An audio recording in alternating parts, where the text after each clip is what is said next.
പാലക്കാട് ഉപതിരഞ്ഞെടുപ്പ് കഴിഞ്ഞിരിക്കുകയാണ്. ഇനി ആരാണ് വിജയിക്കുക എന്നറിയാനുള്ള കാത്തിരിപ്പിലാണ്. തിരഞ്ഞെടുപ്പിന് ഒരു ദിവസം മുൻപ് ഓൺ മനോരമ നടത്തിയ റാൻഡം സർവേയിൽ വോട്ട് ചെയ്യുന്നതിൽ പാലക്കാട്ടെ വോട്ടർമാരെ സ്വാധീനിക്കുന്ന ഘടകങ്ങൾ വ്യക്തമാക്കുന്നുണ്ട്.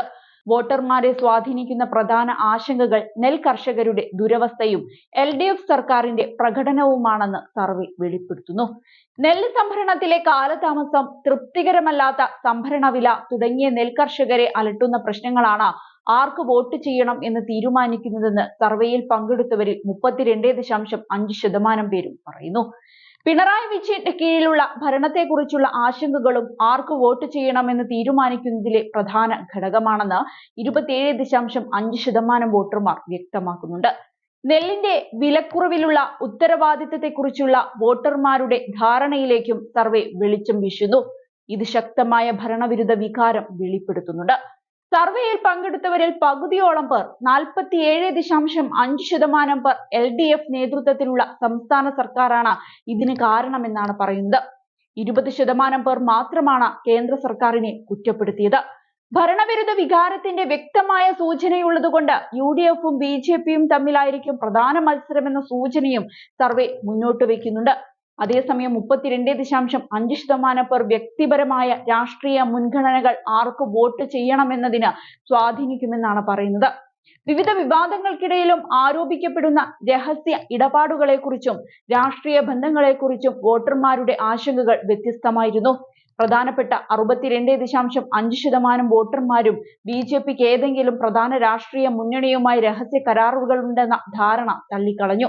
നേരെ മറിച്ച് ഒരു രഹസ്യ ഇടപാട് സംശയിക്കുന്ന 17.5% പേരിൽ ബഹുഭൂരിപക്ഷവും അത് CPMന്റെ ഭാഗമാണെന്ന് വിശ്വസിച്ചു. നിലമ്പൂർ MLA PV അൻവറിന്റെ ആരോപണങ്ങൾ വോട്ടർമാരെ അത്ര സ്വാധീനിച്ചിട്ടില്ല.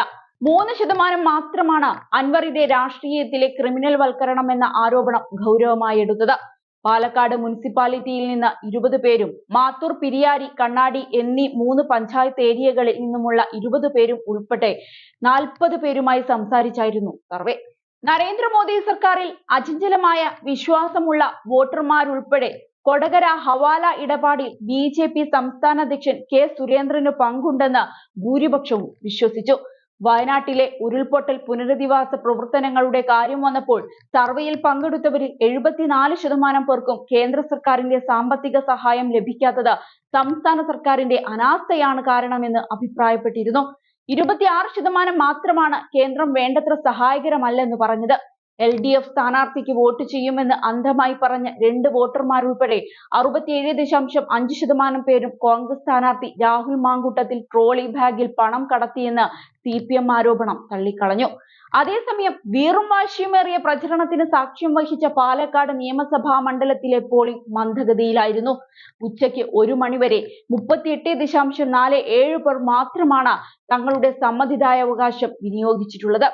2021 നിയമസഭാ തിരഞ്ഞെടുപ്പിലെ കണക്കുമായി താരതമ്യം ചെയ്യുമ്പോൾ 11% വ്യത്യാസമാണ് 1 മണിവരെയുള്ള കണക്കിലുണ്ടായിരിക്കുന്നത്.